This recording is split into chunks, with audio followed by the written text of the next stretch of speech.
আসসালামু আলাইকুম। আপনারা সবাই হয়তো আমার ভিডিওর টাইটেল এবং থাম্বনেল দেখে বুঝতে পারছেন যে ভিডিওটা ঠিক কিসের ওপরে প্রসেস করতেছে। ঠিক আছে, তো আশা করি আপনারা সবাই ভালো আছেন। আপনাদের দোয়ায় এবং আল্লাহর অশেষ রহমতে আমি আমার মেয়ে দুজনাই অনেক ভালো আছি এবং সুস্থ আছি। কিন্তু অনেক দুঃখের সাথে বলতে হচ্ছে আমার মেয়ের বাবা ভীষণ অসুস্থ। সে একদমই ভালো নেই এবং সুস্থ নেই। সে আজ প্রায় 3-4 দিন হলে তার ভীষণ জ্বর। সবাই তার জন্য অনেক বেশি বেশি দোয়া করবেন যাতে সে তাড়াতাড়ি সুস্থ হয়ে যেতে পারে।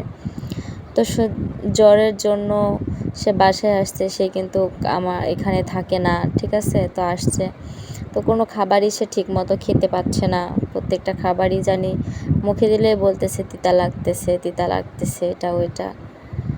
তো এর জন্য ভাবলাম যে তাকে একটু চটপটি রান্না করে দিই, হয়তো সেটা খেলে তার মুখে রুচি আসবে বা ভালো লাগবে, যেহেতু টক ঝাল দুইটাই আছে। আমরা সবাই জানি যে জ্বর আসলে আসলে মুখে কোনো টেস্ট স্বাদ কোনোটাই থাকে না। সব কিছুই জানি তিতা লাগে, ভালো লাগে না, কোনো কিছুই খেতে ভালো লাগে না।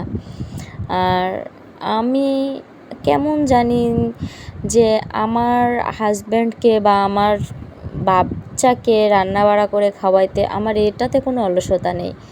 কারণ আমার মেয়ে যদি বলে আমি এটা খেতে পারতেছি না, সে কী দিয়ে ভাত খেতে পারবে সেটা নিয়ে ব্যস্ত থাকি।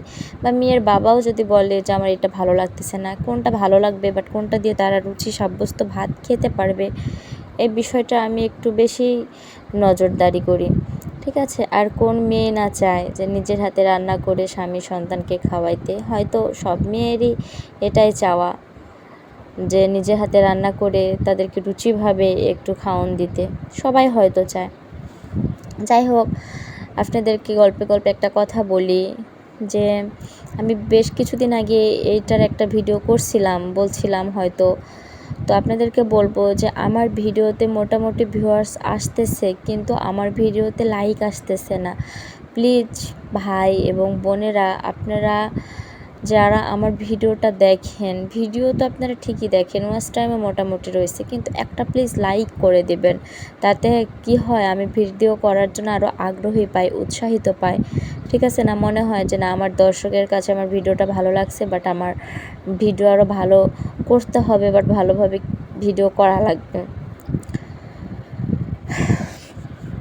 আর যারাই আমার পেজে নতুন তারা তো অবশ্যই আমার পেজটা সাবস্ক্রাইব করেই দিবেন।